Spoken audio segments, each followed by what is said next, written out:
Bien, merci de m'avoir invité à participer à ce forum. Donc moi je suis chercheur au CNRS en maths appliquées, statistiques, traitement de signal. Je suis prof à Polytechnique et je suis responsable de l'initiative Data Science et Big Data à Polytechnique. Dans ce cadre, on a de nombreux partenariats industriels ou institutionnels. Alors le plus gros projet que je dirige, c'est pas celui dont je vais vous parler aujourd'hui parce qu'on m'a demandé de parler de finance, mais c'est aussi une grosse partie de ma recherche. Mais je voudrais juste dire deux mots. On a un très gros projet santé avec la Caisse nationale d'assurance maladie. Hein, c'est la base de données de la carte vitale, qui est une des plus grosses bases de données santé du monde, puisque ça réunit 65 millions de personnes. On a 500 téras de données. C'est une base de données Oracle SQL avec 800 tables d'une complexité énorme. Donc j'ai 8 ou 9 personnes à temps plein pour faire du data mining, pour faire du machine learning sur cette base-là. Donc ça nous occupe beaucoup. J'ai une grande activité aussi donc en finance haute fréquence. Donc c'est ce dont on m'a demandé de parler aujourd'hui. Donc essayer de comprendre un petit peu, on parle beaucoup du trading haute fréquence, donc essayer de comprendre quelles sont les dynamiques qui sont en jeu, essayer de comprendre effectivement quel est l'impact du trading haute fréquence, est-ce que c'est vraiment nocif, pas nocif, quelles peuvent être est-ce que ça peut provoquer un crash, avec toutes ces questions-là. Donc c'est de ça dont je vais vous parler aujourd'hui. Et avant de vous parler effectivement de finance, je voudrais vous présenter les outils qu'on. Alors moi on m'a dit il ne faut pas hésiter à écrire des équations de maths. Alors je suis là depuis cet après-midi, j'ai pas vu une seule équation mathématique. Alors j'espère que ça va pas vous faire peur. Il y aura quelques petites équations. Donc je vais vous parler d'abord des outils que j'utilise pour analyser ces marchés financiers. Et ces outils, essentiellement, ce sont des modèles qui ont été introduits par Hawkes, donc on appelle ça des processus de Hawkes dans les années 70. Ce sont des modèles qui sont très utilisés pour modéliser des flux d'arrivée d'événements, donc avec des temps aléatoires. D'accord ? Alors soit un seul flux, soit plusieurs flux, et de comprendre exactement les corrélations entre ces flux. Voilà. Alors, ça a été introduit par Hawkes dans les années 70. Dans les années 80, ça a été utilisé pour la sismique et c'est devenu aujourd'hui un modèle standard en sismique. Hein, donc, essentiellement, dans sa forme la plus simple, c'est vous avez un tremblement de terre quelque part et puis vous essayez de prévoir les répliques. Donc, vous avez une certaine corrélation d'arrivée entre les différents temps d'arrivée qui vont succéder des répliques qui vont succéder à ce tremblement de terre. Donc c'est ça que ça veut prédire. Et puis ensuite, vous pouvez imaginer ça, mais en multidimensionnel, où vous avez en fait plusieurs sites, et évidemment, il y a des liens entre les différents sites sur les différentes répliques. Alors pendant 20 ans à peu près, il y a eu la seule application des processus de Hawkes, ça a été les tremblements de terre. C'est devenu un standard, comme je vous disais. Et puis alors au début des années 2000, les gens se sont rendus compte que en finance, comme vous allez le voir, il y a pas mal d'applications, on peut faire pas mal de choses avec ça, parce qu'il y a aussi beaucoup de flux d'arrivée. Tous les marchés financiers sont organisés, comme vous le verrez, avec des flux d'arrivée d'événements, d'ordres qui arrivent. Et on peut essayer de comprendre cette structure, cette dynamique. Et depuis, on va dire 2 ans, c'est tout récent, la communauté machine learning s'est vraiment intéressée de façon très forte. Il y a énormément de publications sur les processus de Hawkes, et de façon générale sur tout ce qui est réseau, en fait, réseau en grande dimension. Hein, donc tous ces événements ponctuels, vous pouvez dire que c'est en fait un réseau d'agents et puis qui produit des événements. Alors ça peut être Twitter avec un événement avec une information qui circule. Vous pouvez être intéressé par comprendre comment ça circule. Ça peut être évidemment Facebook avec les gens qui sont reliés. Ça peut être aussi un réseau de gens qu'un publicitaire veut toucher. Donc vous essayez de maximiser, vous essayez de comprendre qui vous allez toucher, chez qui vous allez envoyer une information pour maximiser un retour macro de l'achat de votre produit ou ainsi de suite. Donc il y a un réseau qui est effectivement mis en jeu que vous voulez modéliser. Ou on parlait de la santé ou de la CNAM, c'est aussi le réseau des médecins. Vous voulez faire passer le message qu'il faut consommer moins d'antibiotiques, il y a une campagne de prévention qui est envoyée. Comment vous allez toucher les médecins ou pour essayer de maximiser. Donc vous devez comprendre, pour essayer de maximiser l'impact, donc vous devez comprendre comment est organisé ce réseau. Donc il y a énormément de littérature aujourd'hui maintenant, tous les mois il y a des dizaines d'articles sur les processus de Hawkes là-dessus. Alors, comment ça marche? Donc, d'un point de vue mathématique, c'est ce qu'on appelle un processus ponctuel. C'est-à-dire qu'en fait, c'est un processus où il ne se passe rien, puis dès qu'il y a un temps d'arrivée, hop, il saute de 1. D'accord? Donc, en fait, ce qu'on modélise, c'est les temps d'arrivée aléatoires. Alors, dans sa forme la plus simple, c'est ce qu'on appelle le processus de Poisson. Le processus de Poisson, c'est justement un processus qui saute comme ça, et puis les intertemps d'arrivée sont totalement indépendants les uns des autres. Hein, c'est ce qu'on appelle alors l'intensité. L'intensité, c'est la densité de saut que vous avez par unité de temps. Et la densité et l'intensité, donc c'est ce qu'on appelle densité de saut, est constante. Donc lambda t est égal à mu. D'accord? Donc entre deux temps d'arrivée, c'est indépendant. C'est le modèle le plus simple. Et puis dès qu'on veut faire quelque chose de plus compliqué, notamment sur des répliques de tremblements de terre, où on sait qu'il y a des corrélations temporelles, il faut introduire de la mémoire. Alors comment on introduit de la mémoire? On va introduire de la mémoire avec, donc ça c'est le modèle de Poisson, on va introduire de la mémoire en disant que le lambda, donc l'intensité au temps t, va être un terme constant, une intensité exogène, on appelle ce mu qui est là, et puis ensuite vous allez régresser sur le passé des sauts. C'est-à-dire que s'il y a eu beaucoup de répliques, eh ben, vous allez avoir une plus forte chance d'avoir une réplique qui va arriver rapidement. D'accord ? Donc vous voyez, vous avez un produit de convolution qui arrive, donc en fait vous avez une intégrale, phi c'est un noyau de convolution vers le passé qui va régresser sur les sauts du passé. Donc plus vous avez, donc c'est ce qu'on appelle un processus auto-excité. C'est-à-dire que plus ça saute dans le passé, plus ça a tendance à ressauter vite. D'accord ? Donc ça c'est en dimension 1, et puis vous pouvez imaginer ça maintenant sur un réseau en dimension n. Donc en dimension n, c'est exactement, voilà, vous avez exactement la même formule, sauf que maintenant ici, tout est, le grand phi, c'est une matrice, c'est plus une fonction, c'est une matrice de fonctions, d'accord ? Et votre coordonnée ij va dire quel est l'impact du passé de j, de la composante j. Donc je regarde l'agent, ou alors si c'est pour les tremblements de terre, le site numéro j. Je regarde quelles répliques ont eu lieu dans le passé, comment ces répliques vont influer sur une réplique potentielle dans le futur du site petit i.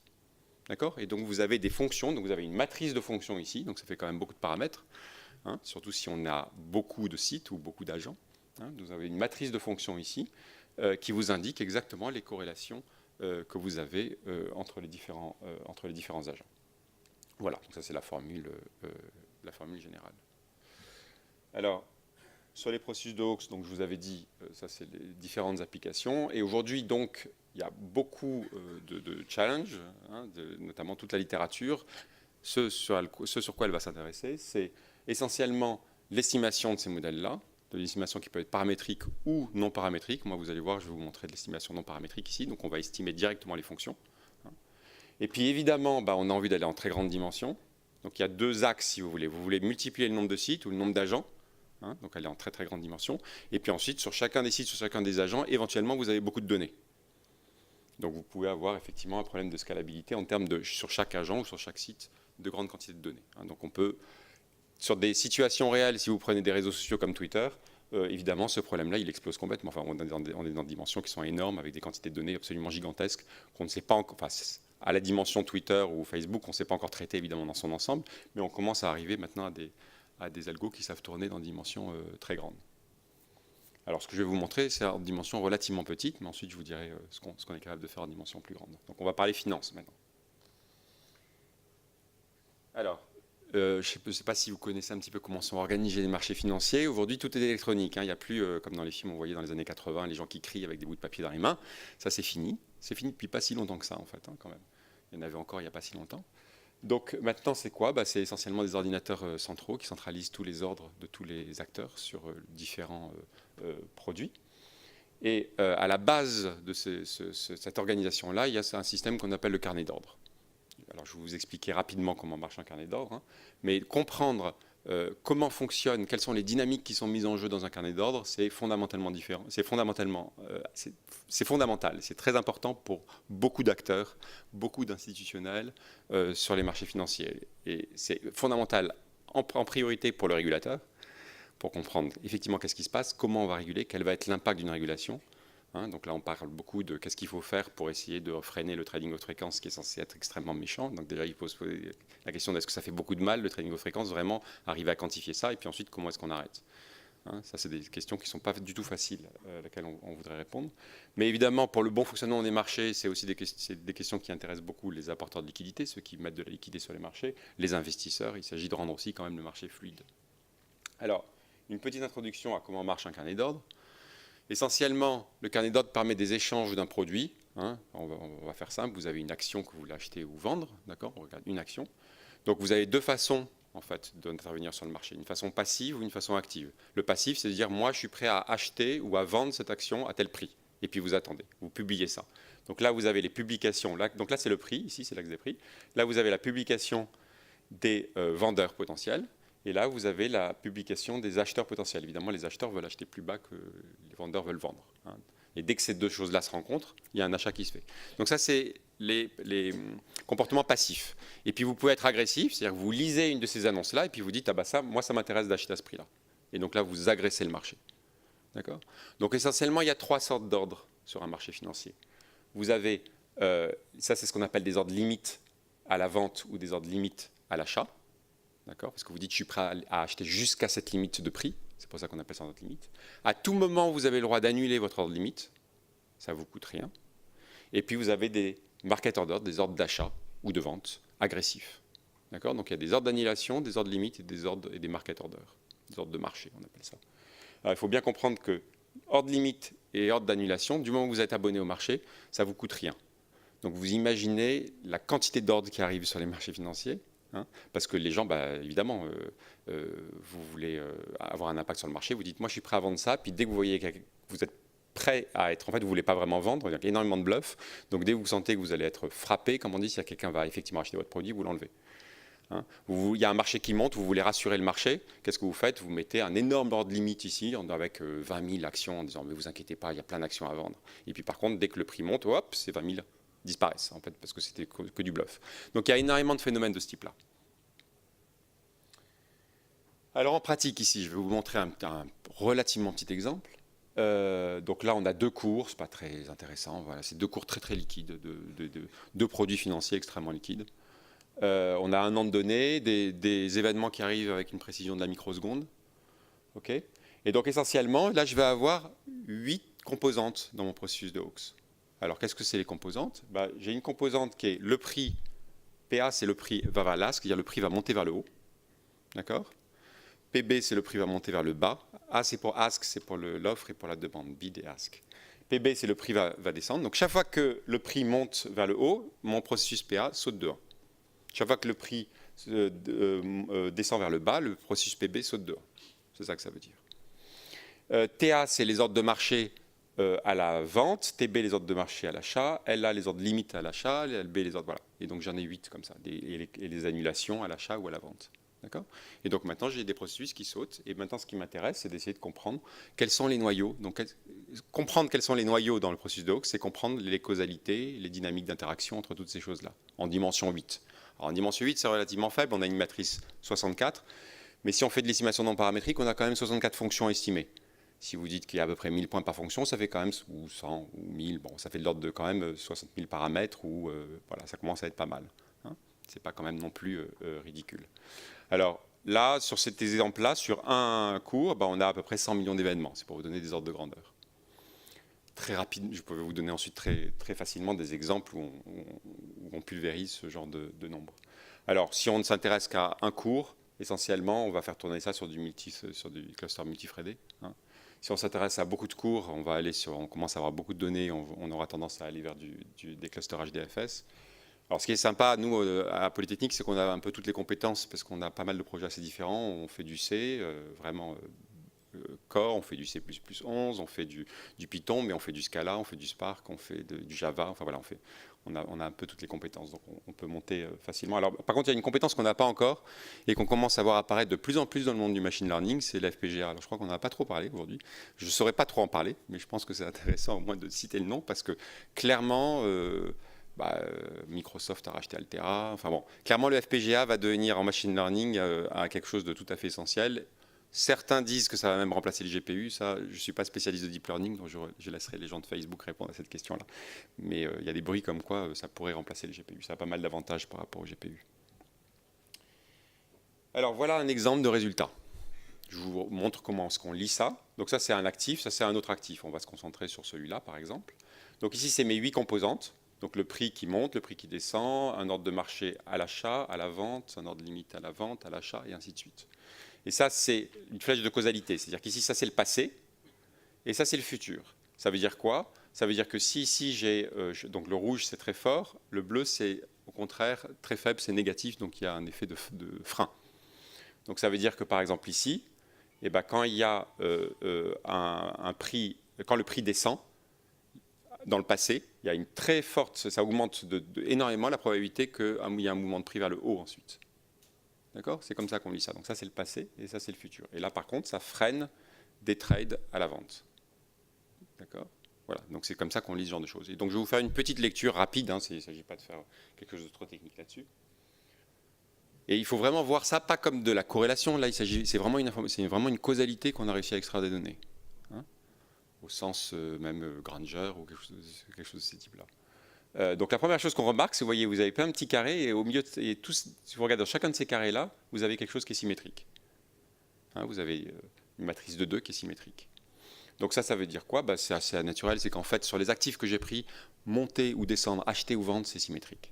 Hein, c'est comme, en première approximation, c'est comme si vous prenez le cours de change dollar-euro, que ça monte ou que ça descende, c'est pas une information fondamentalement différente du point de vue de la dynamique du marché. Donc ça, c'est cette symétrie-là qui apparaît très clairement.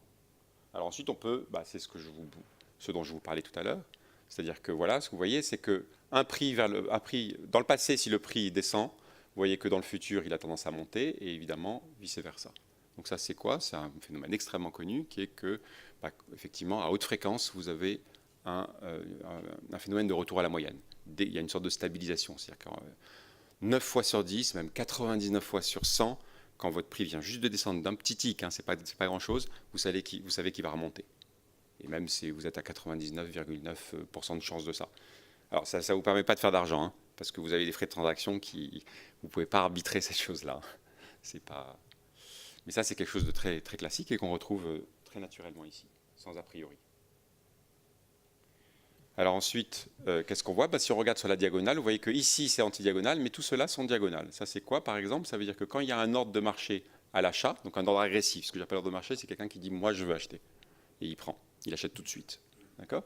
Vous voyez que ça incite à faire d'autres ordres d'achat. Donc ça c'est diagonal. Alors pourquoi? Ça c'est assez standard aussi, ça c'est des choses qui sont très connues, qui est que si vous avez décidé d'acheter 300 ou 1000 actions d'un certain type, d'accord, parce que vous n'allez jamais acheter d'un coup 1000 actions, parce que ça va vous coûter extrêmement cher. Donc qu'est-ce que vous allez faire? Vous allez acheter un petit peu, puis vous pouvez laisser un peu passer de temps, et puis un petit peu. Vous essayez de minimiser ce qu'on appelle l'impact, parce que ça va vous coûter beaucoup trop cher. Donc ça, c'est ce qu'on voit. Chaque fois qu'il y a des ordres qui sont envoyés, en fait, c'est ce qu'on appelle des méta-ordres. C'est des petits ordres qui sont envoyés, commandés par un gros ordre général. Et ça, c'est vrai aussi bien pour les limites que pour les annulations. D'accord? Voilà. Donc ça aussi, c'est assez... Et puis il y a aussi, alors oui, ça c'est donc ce qu'on appelle le splitting d'ordre, c'est-à-dire que des ordres qui sont découpés pour minimiser l'impact. Et puis vous avez aussi le herding, qui est que les gens se recopient. C'est-à-dire que si tout le monde se met à vendre une action parce qu'il y a un bruit qui a fuité comme quoi l'action ne vaut pas grand-chose, et il y a tout le monde qui va vendre. Tout le monde va suivre ses petits voisins. Hein. Donc ça favorise aussi cet effet diagonal. Alors, plus intéressant, je vous montrerai juste un exemple de choses qui n'était pas du tout évident et qui a surpris tout le monde. Hein. C'est par exemple cette case-là. Alors cette case-là, c'est quoi? C'est l'impact que peut avoir un achat agressif sur le prix. D'accord? Donc ça, encore une fois, ça c'est fondamental pour énormément d'acteurs. Quand vous achetez, vous voulez avoir très peu d'impact sur le marché, hein, pour essayer de minimiser le coût et pour ne pas déstabiliser le marché. Donc ce que vous voyez, c'est que ça c'est assez standard, c'est que quand vous achetez agressivement, vous faites monter le prix. Hein, ça c'est un phénomène qui est, je pense, assez naturel. Hein. S'il y a quelqu'un qui se met à acheter énormément d'une certaine action, le prix de l'action va monter parce que cette personne veut l'acheter. Donc en face, il y a des gens qui se vont dire si vous voulez l'acheter, on va faire monter le prix. Ça, c'est quelque chose d'assez naturel. Alors maintenant, on va faire une sorte de zoom. Parce qu'en fait, je vous ai dit que moi, je faisais une estimation non paramétrique ici. Ça veut dire quoi? Ça veut dire qu'en fait, derrière, je ne vous l'ai pas vraiment dit, mais derrière chacune de ces petites cases colorées, j'ai une fonction, en fait. Et là, ce que j'avais représenté, c'était un peu la norme de la fonction. Hein, mais en fait, maintenant, je peux aller voir. Donc, en fait, ici, j'ai 64 cases, j'ai 64 fonctions derrière. Okay, et donc là, je vais aller voir plus précisément comment ça se passe ici. Quelle est la fonction? Quel est ce noyau phi qui va me dire comment est-ce que les ordres de marché du passé vont influer sur le prix du futur. Alors, donc ça, vous voyez ces 4 cases qui sont là, c'est exactement les 4 courbes qui sont là. Voilà. Ah, je suis désolé parce qu'il y a un problème de résolution entre l'écran et le vidéoprojecteur. Je ne sais pas pourquoi il manque des petits traits. Alors, qu'est-ce qu'on voit essentiellement? C'est que ça, c'est nul. Ça veut dire que quand vous achetez agressivement donc une action, vous n'avez aucune influence sur l'éventualité que le prix descende. Bon, ça c'est assez naturel. Et par contre, ce qu'on voit ici, c'est quoi? C'est cette chose-là. C'est qu'on voit en fait il y a un petit retard, c'est donc l'influence que vous avez quand vous achetez sur une montée de prix. Vous voyez qu'il y a un petit retard. Okay, c'est-à-dire que pendant un certain temps, il ne se passe rien. Et ça, c'est quoi ce temps-là? C'est la latence du système. C'est à peu près 0,25 millisecondes. En fait, tout le monde, tous les acteurs du marché ont une certaine latence. Hein, il y a une latence moyenne, il y a des acteurs qui sont plus rapides que d'autres et qui peuvent réagir plus ou moins vite. Donc là, 0,25 millisecondes, c'est la latence moyenne du marché sur lequel on est ici, qui est le REX. Et c'est effectivement une valeur tout à fait raisonnable. Alors, il y a des gens en finance haute fréquence, il y a des gens qui raisonnent en 10 nanosecondes. Hein. C'est-à-dire qu'on est à peu près à ces échelles de temps. Pour les plus rapides, ils essayent de gagner 5-6 nanosecondes. Ça a un effet très important. Hein. Mais on va dire que la moyenne des gens se situe effectivement à cette chose-là. Donc vous voyez que là, de façon, c'est vraiment une très très belle méthode, parce que de façon complètement non paramétrique, sur un système assez grand, on arrive à retrouver un effet croisé, un effet mutuel entre deux composantes, et on arrive à avoir des choses assez fines, de dire qu'en fait, le système ne répond pas, il n'y a pas de causalité directe pendant 0,25 millisecondes. Et ensuite, qu'est-ce qui se passe? En fait, ici, ce que j'ai représenté, c'est pas phi, c'est en fait l'intégrale de phi, pour qu'on voit un petit peu mieux ce qui se passe. Ce qui se passe, c'est que vous voyez, vous avez un impact, et ensuite, il n'y a plus d'impact, c'est constant. Donc ça veut dire quoi? Et ça a choqué ça a surpris beaucoup de gens. Ça veut dire que au moment où vous achetez, alors il y a le temps de latence, les gens réalisent que vous avez acheté, soit ils réagissent tout de suite. Hein, donc typiquement, c'est quoi? Vous avez des ordres qui sont proposés à la vente ici. Vous allez dire, je vais en grignoter. Il y en a par exemple 20 qui sont proposés à la vente. Vous dites, je vais en prendre 10. Donc vous en achetez 10. D'accord? Et là, de deux choses l'une. Soit les gens qui stationnent ici encore avec 10 ordres se disent, ouh là là, il y a quelqu'un qui veut acheter. Eh bien, je vais annuler et je vais me mettre plus haut, parce qu'il va certainement être prêt à payer plus cher. D'accord? Et donc là, vous avez fait monter le prix. Soit vous n'avez pas fait ça tout de suite, en fait, ça se passe en quelques millisecondes, soit vous avez décidé, non, en fait, je ne bouge pas, et à ce moment-là, vous n'avez eu aucun impact sur le marché. D'accord? Donc ça, c'est quelque chose qui n'est pas du tout évident, parce que les gens étaient persuadés, jusqu'à il y a encore peu de temps, que quand on achète agressivement sur le marché, on a un impact qui va durer assez longtemps.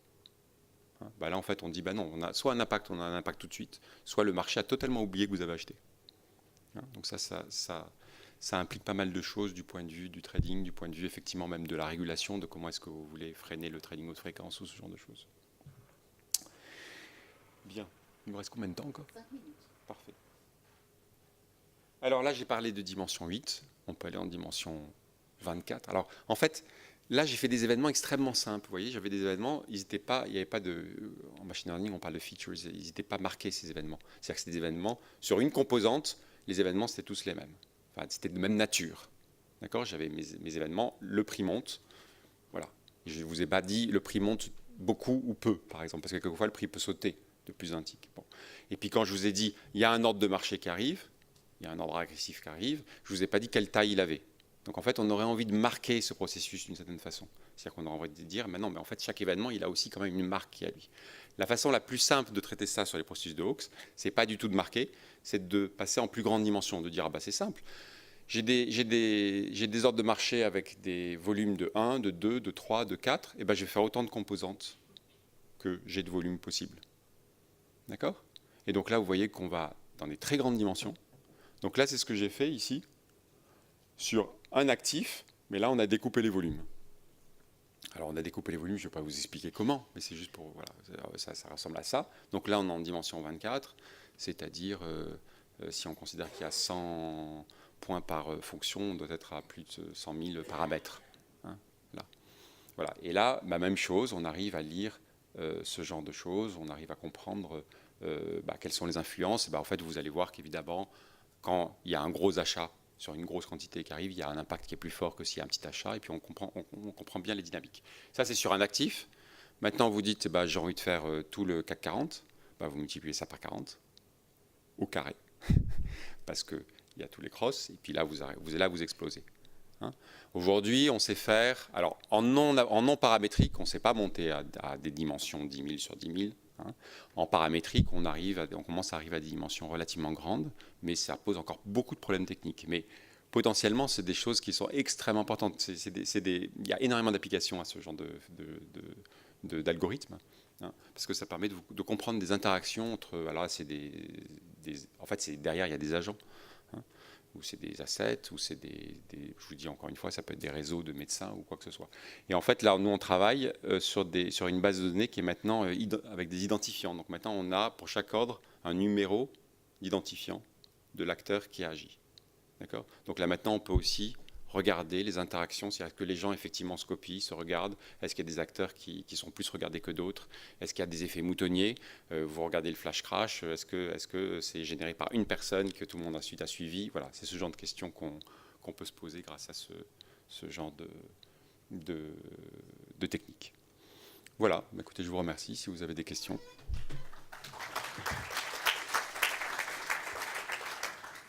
Merci. Est-ce que vous avez des questions?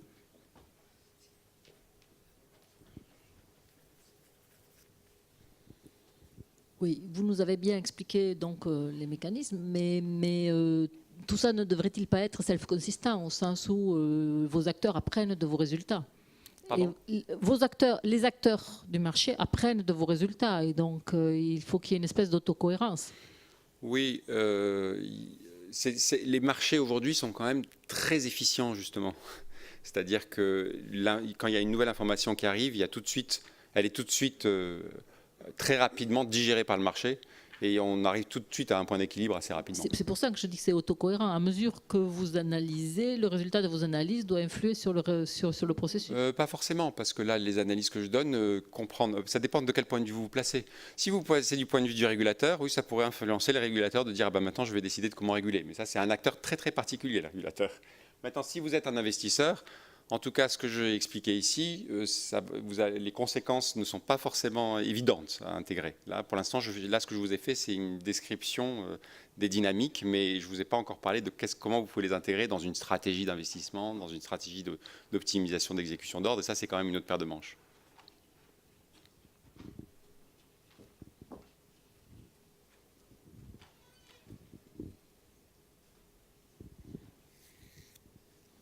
Oui, bonjour. Vous nous avez montré de très beaux résultats, mais vous ne nous avez rien dit sur ce qu'il voulait dire en fait pour l'opportunité de permettre des tradings de plus en plus rapides ou...